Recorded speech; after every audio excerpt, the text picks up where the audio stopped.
All right. Well, we'll get started. I'm Jim Connolly, one of the anesthesiologists here for Annex at Pro Health, both at Waukesha, Oconomowoc, and the Surgery Center. Today's topic is going to be nerve blocks in the operating room or perioperative area. Why we do them, how we do them, and things to know and look for when taking care of patients who get them. So objectives, know the various different nerve and fascia compartment blocks. So not every place you put local is right directly into a nerve, even if we're pain control is one of the things that we are looking to do. Understand the different local anesthetics and their clinical effects, why you would want one versus the other, and then know how to take care of the post-surgical patient who has had a nerve block. So regional anesthesia is the big thing, so it's like not general anesthesia. There's two major parts of regional anesthesia. First is the neuraxial analgesia or anesthesia, meaning spinals or epidurals. So they can be used either for pain control, or in a post-op setting, or for the actual surgery itself. All depends on what you give and when you give it. And then there's peripheral regional anesthesia, where you're looking at injection of local anesthetic into nerves or nerve plexuses and fascia compartments. All right, so what is a nerve block? A infiltration of local anesthetic in getting either specific nerves or nerve bundles to provide analgesia. You can either do it pre-op or post-op, or at any point, really. We do it way pre-op for hip fractures in the emergency department. Blocks can last for single shots for up to a few hours, up to 24 hours, sometimes even longer, and I'll talk about that kind of thing. It's dependent on the local anesthetic you give, the location of the nerve you're injecting, quality of the block, and metabolism of the patient. And then using catheters, as you guys know, with the adductor canal catheters, provides a longer length of analgesia for that patient. So specific things with regard to regional anesthesia versus like neuraxial anesthesia. There's fewer perioperative coagulation things. Technically, you're not supposed to do a lot of what we do on Plavix, Coumadin, or other things, but you can be a little bit more gun-ho with regional anesthesia, especially being able to compress it, versus saying putting an epidural in someone who's just outside of the, or inside the cutoff point for having had Plavix. I get really specific as to exactly when people stop their drugs when I'm dealing with spinals or epidurals. And in folks for, let's say, who need a below the knee amputation, even though they're on all kinds of anticoagulants and antiplatelets, the benefits that they get from not having such a tremendous amount of pain start outweighing a lot of the potential complications that can occur when you're running catheters on these antiplatelets and anticoagulants. Pain control tends to be complete in the distribution of the nerve localized. Depends on how good that block is, but basically, when you got a good shoulder block, you can have an extensive amount of work, or a good, shoulder. Your whole joint is ripped out for your elbow. If you have a good brachial plexus block, they'll come in, wide awake after an anesthetic and say, "I'm ready to go home now." That means less opioids, a lighter general anesthetic, because there's not as much stimulation, therefore less nausea and faster discharge times. The key is to know what nerves innervate what area. And then in addition, typically there are no other restrictions on other modalities of pain control with peripheral regional anesthesia. So you can give, you know, excess opioids, Tylenol, NSAIDs, gabapentin. All that doesn't interfere itself with the nerve block itself, versus, let's say you're running a epidural for post-op pain. You have to be very careful about what you're running, how much you're running, because a lot of times we combine local anesthetics and narcotic medications in the infusate, and so you have to be very careful about how much more you give through the IV when you are running something through opioid through the epidural. Again, if you guys have questions that are popping up as this goes through, I'm much more game for an interactive presentation. Typically, those questions that you have are on everybody else's mind as well. It's just that you may be more brave. Okay. Go ahead. So I've seen Duramorph. Yes. And then what are some of the other ones that? Okay.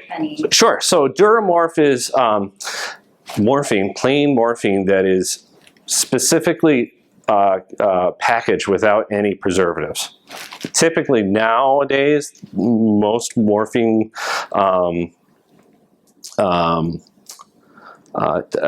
packages don't come with preservatives. Back in the day, up to even 10 years ago, that was not the case. And so Duramorph is specifically indicated for intrathecal or epidural administration. Typically, we'll, in addition to like for C-sections, we'll give a spinal anesthetic where we're using Marcaine, heavy Marcaine, as well as just a tiny bit of morphine. We're like maybe 0.3 to 0.05 milligrams injected with the local anesthetic that will provide post-op analgesia to the patient following the resolution of the spinal block. And that typically will last between 18 and 24 hours. Really takes off the edge, takes the pain profile, if you're giving IV medicine or even PCAs, from up, down, up, down, up, down to much more smooth action. And typically, say, since C-sections are the most common reason why we would give Duramorph, you can typically cover them with just Duramorph, ibuprofen, or Toradol and Tylenol. And that's typically all you need to give them for a good 24 hours. Really takes off the level. It doesn't take it all away, but it really helps. The reason why we're able to use such tiny, tiny doses is because the opioid receptor has its greatest presence in the spinal cord. And also centrally, but because we're giving it near the spinal cord, you don't need near as much, with a much longer mode of action. So complications of nerves blocks, these are more general. I'll get into the more specific things as we're getting into the specific blocks. Bleeding, should adhere to the recommendations for ASRA, our Regional Society of Anesthesia, for the same as neuraxial, to be on the absolute safe side. It helps if you are doing procedures in more compressible compartments than, say, deep block within the chest wall or paraspinal. Infection, aseptic technique is essential, especially for catheters, because those will be in for several days. Nerve damage, typically due to high injection pressures, where you're getting intrafascicular of the nerve bundle and popping out connective tissue that holds the nerves together. You can actually damage nerves doing that. It's about I usually quote patients 1 in 100, or I'm sorry, 1 in 1,000 to 3,000. Typically more common in the upper extremity than in the lower extremity. No one knows why. So they just end up with kind of a residual numbness? So this is weird and fuzzy because the shoulder surgery in and of itself can produce brachial plexopathies. There's traction on the axillary nerve. You can get muscle contracture of the upper shoulder girdle causing thoracic outlet syndrome, where you get, as this raises up, you get numbness and tingling down the arm in a peripheral nerve distribution. But at the same time, if you get into one of the trunks of the brachial plexus and inject at too high of a pressure, you can do damage, then long-term damage too. So it's usually defined as greater than 6 weeks. You'll get numbness and tingling with the block. That's kind of normal and what you want, but it's well after the block is gone that you're looking at those complications. As well as risk of intravascular injection. Local anesthetic is a cardiotoxic and neurotoxin if given IV in large enough doses, causing seizures, cardiac arrhythmias, and can be fatal as well. That's why we should have a last kit, local anesthetic toxicity kit, in the bottom of all our block drawers or carts. So there's white intralipid milky stuff that you give in And we TBA. do, I'm sorry, do we? I don't know. Let's see. Oh, there's a project. On On the other cart. cart in the core. Okay. Oh, So we have 3 block carts and 2 spinal carts. Okay. And only one of them, our main cart that doesn't leave the core, contains it in the bottom. So it's listed with last on there. We can Okay. walk through that. I can show you after, but we have to have it around. We just don't wheel it in and out of rooms every Sure. single time we do it. That's a lot like an MH cart. Yeah. You want it around when you need it, but you typically don't need it. What is the dose on that? One. It's a lot like MH. Yeah. There should be cards saying how much to give. I want to say 1 to 2 mLs per kilo of the stuff. Okay. So you're given huge volumes of this stuff. And basically what it does is some milky white fat stuff that you give in TPN. Propofol is a solvent. It's the same solvent. So you don't want to give propofol. That's way too much propofol. You'd kill the patient on top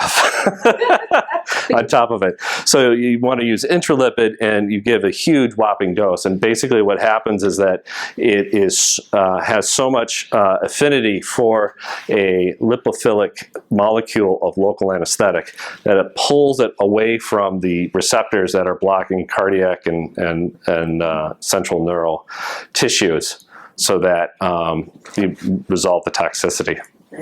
Have you ever given that? Yes, I have. And does it work pretty quickly? Yes, it goes like that. So I was injecting a patient at a surgery center who was super thin. It was for shoulder arthroscopy and rotator cuff. Easiest block ever.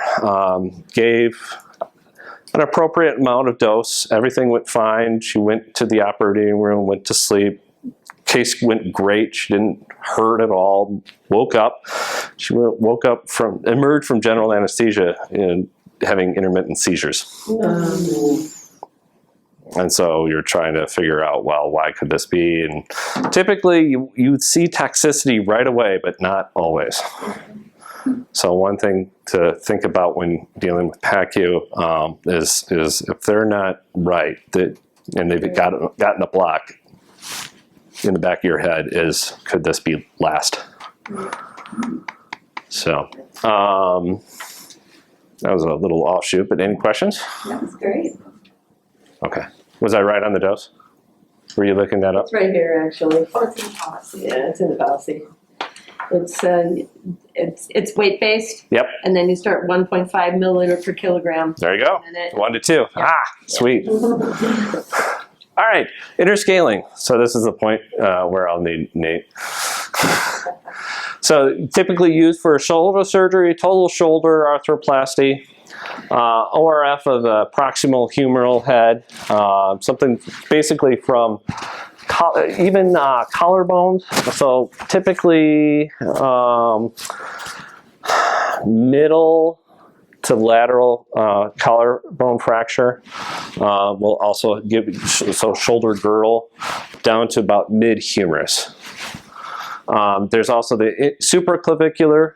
So these are the same nerves, just at different parts and places. So we got interscaling, supraclavicular, or infraclavicular, so above the clavicle or below the clavicle, or axillary, so way down in the armpit there. So this is a brachial plexus drawing, the Netter drawing that we all hated in med school. This is like the first week of med school anatomy for us. So you get the roots coming from the spinal cord, right by the spine. They come out and then they go into trunks. They combine into trunks. Basically, you see the big three there. And those are what you're looking for when you're doing an interscaling. So kind of between here and here on the neck, or on Nate, between here and here on the neck. And then as you'll see a better picture on the next one, but as the trunks then divide further, so they come together and then divide out, at this point where you get into just before the cords, this point right around the clavicle, they all come together in one little spot. And that'll be near the supraclavicular nerve block. And then they kind of divide even more, they divide and turn into cords. And you'll see those on the infraclavicular spot. And then they divide even more into the terminal nerves, the median, the ulnar, radial nerve, and musculocutaneous. And then axillary nerve is also, it's hard to get on an axillary block. But the problem with the axillary block is that you got to make sure you get all those nerves, versus when you're right up here, they're all together, so it's easy to knock it out. So this is another picture, a little bit more anatomical. You'll have to imagine that the axillary artery comes, subclavian and then axillary artery comes right through that bundle of nerves. And so when you're looking at where there are trunks, that's where we're looking for the interscaling. The trunks become divisions. That's where they all come together, and you want to do, that's where you do the supraclavicular. And then the divisions come into cords, and that's where you're going to be doing your infraclavicular. And the terminal branches are toward your axillary block. And so those are showing the coverages that you get when you're doing your blocks. Sometimes the interscaling can affect the entire upper arm all the way to the fingertips, where they're not even able to, it's a really great block, but you don't need that for shoulders. Sometimes the perfect block is moving around, but I don't hurt. But I don't get to usually choose how that happens when I do my block. I'm not that good. All right, interscaling nerve block. So usually semi-fowler's position, turn the head. If you get the patient to bring your head up against my hand, you can pull out where the scaling muscles are on his neck. So like right there. And sometimes I can elicit a little zinger down the brachial plexus to make sure. And the trunks that you're trying to get are C5, 6, and 7. And you're getting between the anterior scaling and the middle scaling muscles.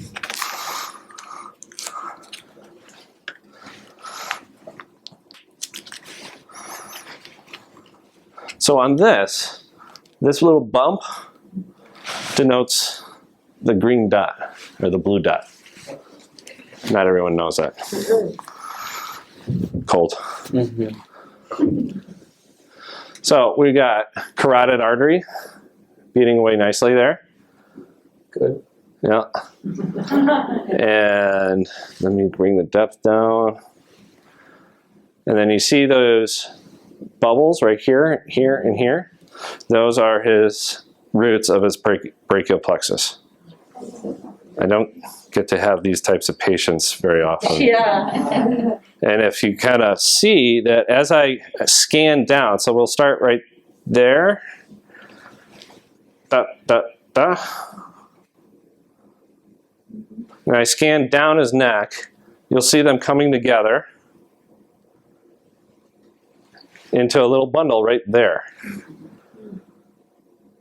And this becomes the supraclavicular right here. So bundle here, and then that's the subclavian artery. Anyway, let me talk about a little bit more about this interscaling. And one of the things, so there's differences between complications and side effects with blocks. And interscaling typically has the highest amount of side effects because there's a lot of stuff in the neck. One of them being that I didn't list on here is you can catch the phrenic nerve that is looping down very close by. Usually if you're stimulating, trying to look for, to make sure you got the right nerves. If you don't get the right nerves and you're more anterior than you should be, you get a stimulating of the diaphragm. Kind of like they're hiccuping, is how it looks like. But even if you got a good block on the right nerve, on the correct nerves, the amount of local that sometimes you use can spread over and catch and block the phrenic nerve, which will give you unilateral diaphragm paralysis. So typically what will happen is you got a patient who's totally comfortable.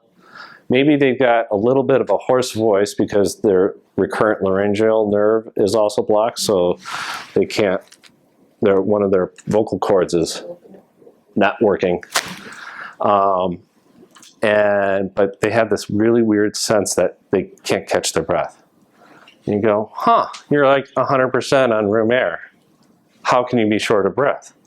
Well, that's how. And so typically it's one of those, you're not totally dyspneic, but you're like, you have to catch your breath every once in a while is typically what it looks like. Got to be really careful in folks with bad COPD because if you hit that and they are on a knife's edge as they normally are at home, you can kind of push them over the edge. And so that's one of the things that it's a relative contraindication is a interscaling block. You can do a scapular nerve block to try to mimic some of the actions that you would get in comfort from doing interscaling. Interscaling is pretty complete, but that would be an alternative option if you get somebody who has really bad COPD or lung issues. And another thing that you can get, in addition to the recurrent laryngeal nerve, the phrenic nerve, is you can catch or block the the cervical sympathetic chain that runs close by, but outside of the spinal canal. And when you get that in a unilateral, you get what's called a Horner syndrome. What that is meiosis, so it blocks the sympathetic chain. So you get a more constricted pupil, ptosis, and it kind of looks like Garfield eyes on one side. Like they're not opening their eyes all the way on that one side. And it's harder to get this or figure this out, but anhidrosis on one side. They don't sweat on the affected side. And so I call those are the three major side effects. And then the one thing, I'll talk about this with interscaling blocks because that's more common is that if you get single shot blocks and you've got a 730 case, if you're expecting 18 to 24 hours out of that block, you're looking at middle of the night, going from 0 to whatever it's going to be, and sometimes that's 10 out of 10. So you want to make sure you kind of figure out the timing with when that thing is going to wear off, and counsel the patient as to start taking some meds before that wears off. Because it's really, you guys know more than anyone, once you get behind the 8 ball on pain, it's very hard to catch up. These side Yes. straps, how long would they last? I tell them as long as the block will last for. Okay. All right. Because that's basically all the nerves that are being blocked is the same local anesthetic that's blocking this stuff. If the block wears off and the symptoms are there for a while, should they be calling or coming back or doing anything? Yeah, I mean, I've never heard of someone blowing up like a cervical sympathetic chain during a block, but I guess it's possible. I would say several hours after the block has, let's say 6 hours after the block is resolved and those other symptoms aren't resolved, yeah, give your call, let the doc know. There's not much to do other than watch and look, and if it's not 6 hours and 12 hours and 20, you need to get kind of followed by the physician who performed the block. Mm-hmm. I haven't had one of those experiences where that lasts longer than the block. Usually that goes away first and then the block goes. But good question. Plexus roots come together, form divisions as they transverse the first rib. So that's the subclavian artery, the big black circle. Right next door at 3 to 2, sometimes, it depends. It's usually, if it's on the other side, it's on the other side of the clock, but you'll see circle with all the divisions inside it. And the reason why I love this block is because you can get on a single injection, the whole arm just going dead all of a sudden. So here is your first rib, subclavian artery, first rib. And the one thing that's this wasn't a very popular block up until like mid-90s, was because we didn't have ultrasound. You had up to like a 50 to 60% chance of pneumothorax because what's underneath the first rib? Lung, right? And so the old school methods were to just take a plumb bob and go on the lateral side and go there. And then, it's kind of guessing as to where it should be and hoping it is. And because of the flatness of the rib, you'll hit rib before you hit lung. Anyway, I call this, it's often called the spinal of the arm because all of the nerves that make up the terminal nerves of the arm go through one spot. The one trick with this, mostly for docs doing it, is often the ulnar nerve hangs out like right here. So if you're just getting local anesthetic right around here, you're going to miss some ulnar nerve distribution unless you go get it. And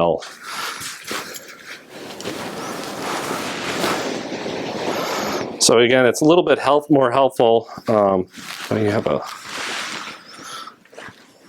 little girl here. All right. Subclavian artery, first rib, lung underneath, and then there's the bundle of nerves you're looking for. And my needle would, I'm sorry, I reversed myself. That's the bundle of nerves you're looking for. So my needle would be, as I come in lateral to medial, I'm coming in this way here, getting that bundle right there. So that little circle with a bunch of dots inside. So this is good for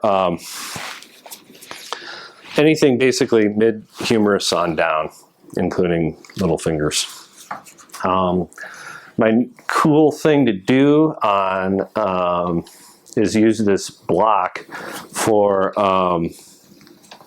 fistula surgeries, because they tend to be super, super sick.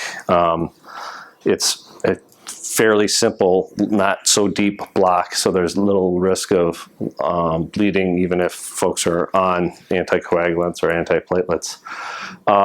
And then I will typically use lidocaine instead of a longer acting bupivacaine so that it goes away, and by the time they're ready for discharge, they are wide awake, just waiting for their arm to come back, and then they're out of there. It's really slick. Is that your call whether to use ropivacaine Yeah. versus bupivacaine versus lidocaine? Yep. And you're like patient specific, or do you? I'll get to that. Yeah, good question though. And then this is an infraclavicular nerve block. Again, same brachial plexus, just further down on the cords. So as they divide, they wrap around the now axillary artery. It's the same vessel. You're calling it different things because it's in a different place, even though it's the same vessel. Medial, lateral, and posterior, and then you'll start seeing the axillary vein come in to place there. This one is a much deeper block. You are going through the pec major, pec minor in order to get to the fascia. So it's a bit of a deeper block. Sometimes supraclavicular is easier, sometimes infraclavicular is easier. Kind of depends on the patient. I would actually think that infraclavicular would be easier access, just because his shoulder girdle seems higher up than others. It's also good for using catheters. So in the interscalene and supraclavicular spot, it's pretty shallow, and you have head, neck movement, and it's really easy to dislodge these catheters that are up there. I had one of the hardest things of doing in regional anesthesia is the interscalene continuous nerve block. Let me show you on ultrasound. I'm going to have to, and then I'm going to typically bring the arm this way. We'll bring the whole neurovascular bundle up toward the screen, or toward the skin.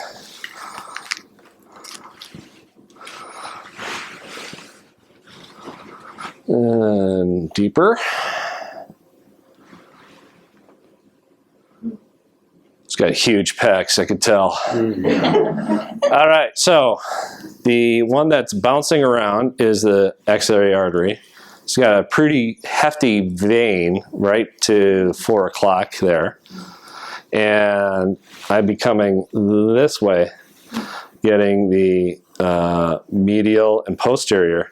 Now, typically, you'll only have to do 1 or 2 injections here to get the medial, but you want to make sure to get enough local anesthetic underneath the artery where the posterior cord will be, so that it will, sorry about that, it will wrap around to grab the lateral cord on this side. Not always does that happen. And that's one of the frustrating things that can happen with this block, is that it doesn't work, or you're going to have to do a separate injection over here closer to the vein in order to get that lateral cord. But that's a nice one because of the fascia going through, it fixes catheters pretty well, and so that's a great spot for a continuous nerve block there. Let's just wipe this off for you. There you go. That goose stays there all day. It does. Alrighty. Oh, one other thing before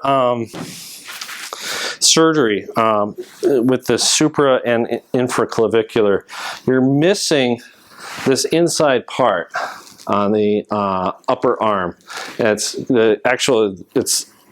T1 that you're getting right in there. It's the intercostal brachial nerve right there.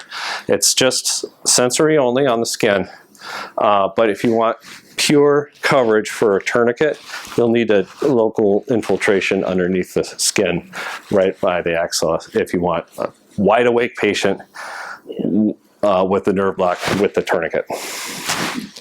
That's going to be up for 2 hours. So just another note for both of those. All right. Axillary. So again, I don't necessarily need to show it up to you, but on Nate, but you see you're needing to go and find various different terminal nerves in order to get complete coverage of the hand when you're doing an axillary. Sometimes that's the safest part, whether burns or grafts or bypasses that prevent you, or devices that prevent you from getting to where you want to do your block. You're sort of forced to do this. The old school way is to do what's called the arterial injection site, where you feel the pulse. You go and actually try to get the artery, go through the artery, inject back here. I'm sorry, we're going this way. So get to the artery, go through the artery, inject behind the artery, come back out, and then inject in front of the artery. And that's how you did it without nerve blocks or without motor stimulation or ultrasound, and you just did it almost blind, or you're not even trying to get paresthesias on the individual nerves, which you can do, but it's hard to do when you're searching for like 4 of them or 5 of them. So low risk of pneumothorax or even central injection. So one of the things that you can do with an interscaling is get way off course and inject too close to the roots, or even causing like a paravertebral block or an epidural block, or even, God forbid, a cervical spinal block. All been described. This helps quite a bit to prevent that, showing you where you need to go and how to get there, but still risk. So going on to femoral nerve block. Well suited for surgery on the anterior knee, thigh, quadriceps, and femur. Great for total knee arthroplasty, patellar fracture, quadriceps tendon rupture, ACL reconstructions, and mid to distal femur fracture. The main downside, this is a great block, but the problem is that you get total weakness of your quadriceps. Hard to do PT and walk with your quads out. And what do you need if you have quads that are out in order to walk? Right, knee immobilizer. So you do the peg leg walk, and that's what the knee immobilizer does, is so that you don't bend. And if you bend your knee, you are required to remain upright to use your quads. And the other thing too about the femoral nerve is that it doesn't necessarily catch the lateral cutaneous nerve of the thigh. So this part, cutaneous part. Oh, you want to go digging, or we can?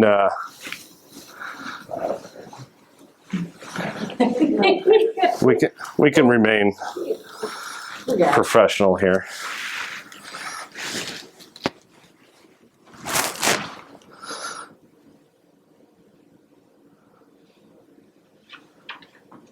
So I remember in med school VAN, V-A-N, for vein, artery, nerve, medial to lateral. And the V is in the upside down V is in the middle of your legs. So when you see bouncing artery. This is why I like most nerve blocks, is because most nerve blocks have a vessel associated with them, except for the interscaling. Interscaling is not my favorite. So you're looking lateral for the nerve. You see the big bouncing artery, and then you want to make sure that you have your orientation down right, but just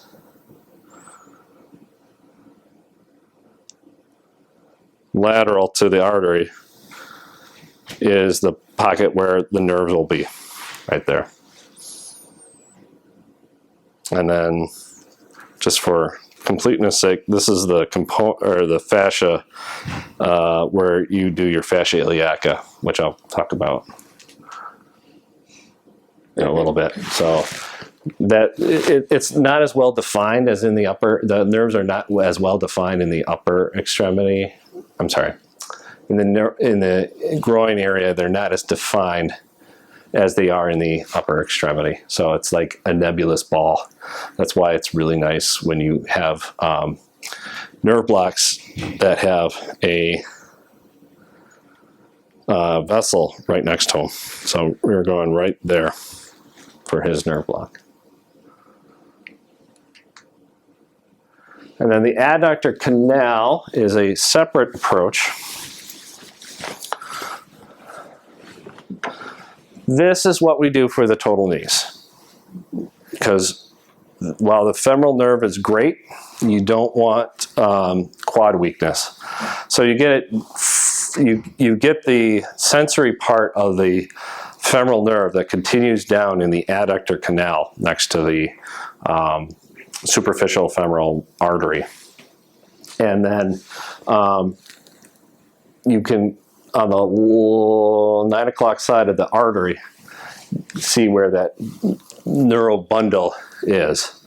And it is far enough down that at least 3, maybe 4 of the quads will be spared so that they can still do their PT, but get good enough analgesia over the knee.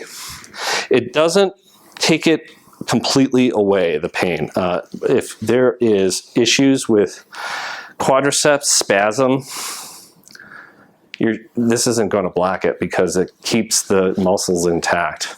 So that's one thing to think about, is that if you got a good block, but you still have anterior pain, especially up here, you like looking either between muscle spasm or tourniquet pain, especially if they're not under a spinal anesthetic. That's why I really love a spinal anesthetic for a total knee, is that it will get you along far enough with the tourniquet pain, because that will resolve over time, over an hour or so, as opposed to a general anesthetic where whammo, even if you've got a nicely covered knee, you may still end up with significant tourniquet pain that needs to be treated with narcotics.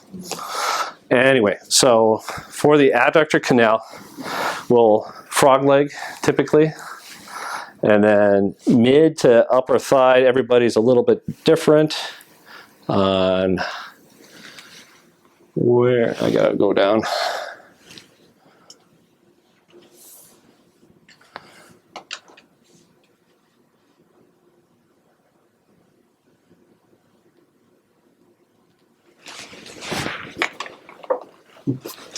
I know it exists.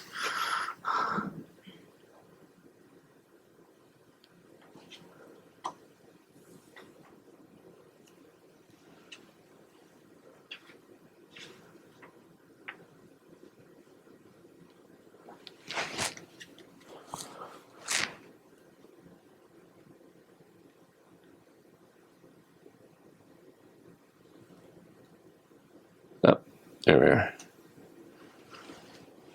Not as deep as I thought it was. So there's our circle, and then the neural bundle just off onto the 9 o'clock side, and I'd be going down through here to get that. So that's what we do for total knees.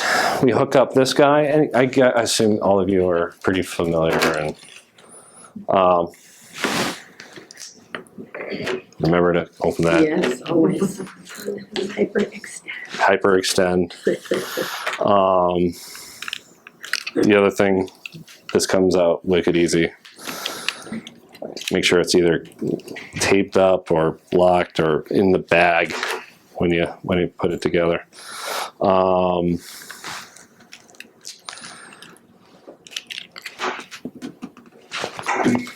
Got it.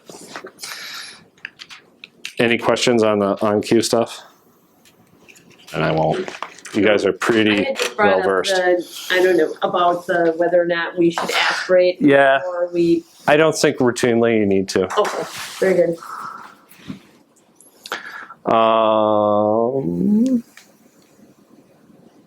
Fascia iliaca.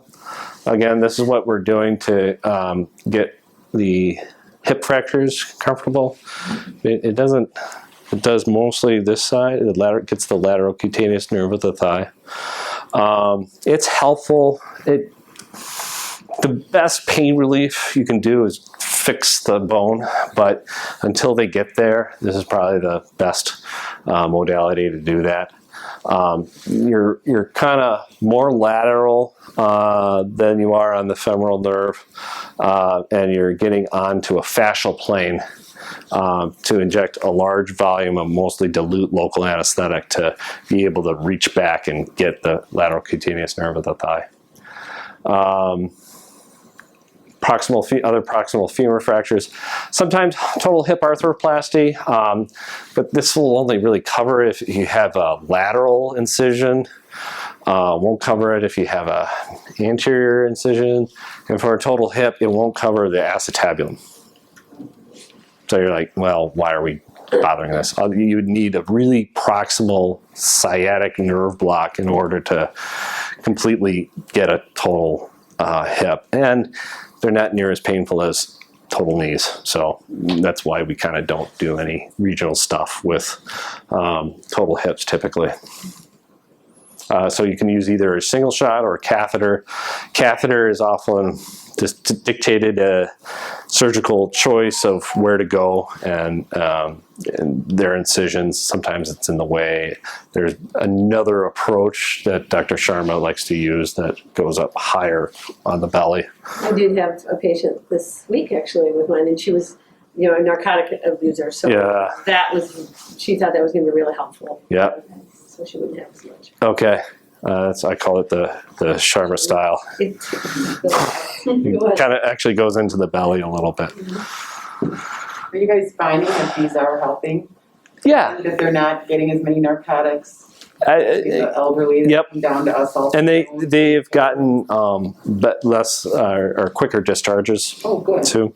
Part of that also is that they are not sitting around for very long. Right. Waiting for a pre-op workup. I think that is also a big thing. Get them in surgery. Try to is same day or within 24 hours. And that's what's really going to make their pain better is fixing the bone. For me, I will typically, if someone's really miserable, I will poke them with a femoral nerve block, pull back, and then do the fascia iliaca so that they get a little bit of anterior coverage as well as the lateral cutaneous nerve of the thigh. So one of the things that, because this is a more lateral femoral nerve block, nurses on the floor will still relate some quadriceps weakness just because of the local anesthetic traveling into the femoral nerve canal. So you guys aren't getting them up at your stage, but that's something to look at. And this is where the lateral, number one, the yellow is where the lateral cutaneous nerve of the thigh targets. Anyone guess which block I'm going to talk about next? Adra. Yes! It's not alpaca, it's IPAC. That's funny. Infiltration between the popliteal artery and the capsule of the knee. As standard, then let's say a year or two ago, the surgeons were taking the Nicotini, the cocktail, local anesthetic cocktail, injecting in the back of the knee pretty blindly. As you know, granted, you're seeing on the other side, the inside of the capsule, so they're injecting the capsule. But there's various techniques to do it. Some surgeons are better at it than others, or more patient at it than others. And you're also you don't quite know how deep your needle goes into the capsule and whether or not you're doing a great job in providing analgesia.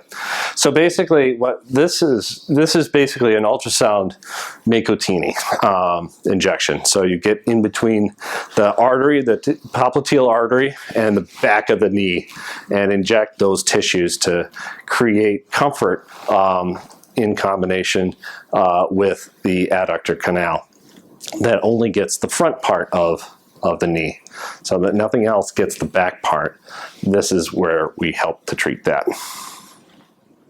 It's motor sparing, so it's not like you're doing a sciatic nerve and they won't be able to walk.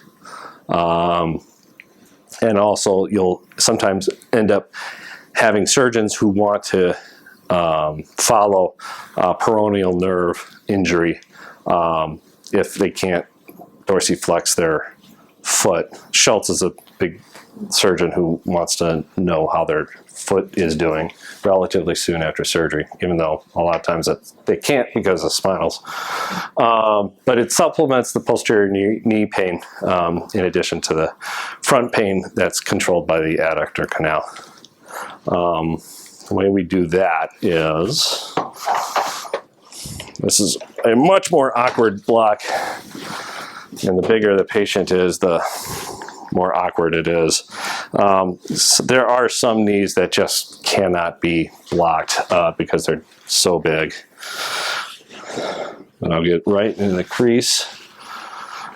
Oh yeah, you'd be easy. So you'll see the big, so you see the big artery, dark artery bopping in there. And then the line down here is the capsule of the knee. So I'd be coming this way, and I come just right there where I'm poking. Come along this way, get a couple centimeters beyond the artery, and start injecting.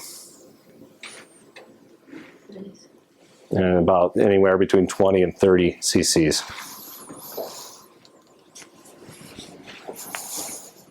Any questions so far? I have a question. Yeah. For Steve. She was wondering with that iliaca, when you do the continuous, Yes. is it typically set higher? Yes, it's a volume block. It's not a nerve block, so to speak, that you're putting your catheter right by the nerve, and you can get good comfort with it at 6 mLs an hour. This isn't that block. This is a compartment block where you're trying to fill local anesthetic, so to basically push it toward the lateral cutaneous nerve of the thigh. So you want large volumes, large rates. So we set it up 14 typically. Not many of you are doing that though. Oh, okay. Are you? Well, I don't know what a lot of my other partners do, but Mostly we see a single shot for those. that is true. For me, it's about 50-50 just because I like doing some of this stuff, and I use a catheter over the needle technique, so it's about as hard as doing a single shot. All right, this is my second favorite nerve block. The supraclavicular is my, so there's various ways of doing, this is a popliteal sciatic, so getting the sciatic nerve just before or just after it separates into the common peroneal and the tibial nerve. So this covers lower foot, ankle, toes, and calf. So great for bunions, fractures, Achilles tendon repairs, arthrodesis of the ankle. You know, a lot of the foot guys will just do an ankle block, but some are better at it than others, and we'll just say, hey, can you pop a popliteal in, and it would last a lot longer, far denser. It's very amenable to catheter techniques because it's more deep of a block, and due to the one thing for you guys on this block is due to the large size of the sciatic nerve. It's a rope that's going down the back of your leg. There's a long setup time with local anesthetic, so that if you do the block just after surgery, and they wake up and like, oh my God, I'm in such pain. Wait, and then in a little bit, like How long do you think it's usually? it can be a good 20-30 minutes to set up. And so if you feel like you need to do something, and if the anesthesiologist is pretty confident, yeah, I got it. Just use short-acting fentanyl until they get better. Otherwise, when you slam them with 4 of Dilaudid, you will hang on to them for quite a while because they're suddenly so comfortable they don't want to breathe. Are we prone? Actually, my favorite way, there's different ways of doing this. You can flip them, you can have them on their side. My favorite way is actually keeping them on their back, because I like doing these asleep. I have you, can you, actually, let's bring this like that. There we go.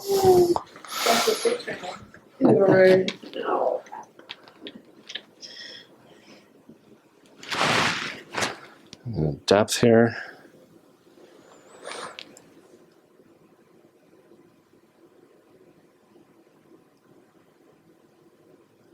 And so that'll be typically on the lateral side of the leg.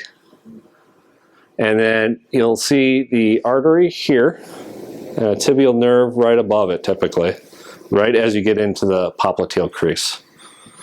And then, so just a little bit of a bend there.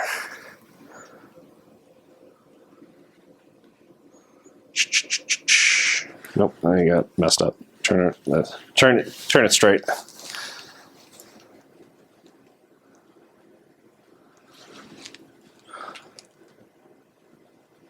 So there's popliteal artery, and then this is not the greatest of ultrasounds, but you'll see 2 nerves here and here. This is tibial, this is common peroneal. And they'll start coming together as I scan up.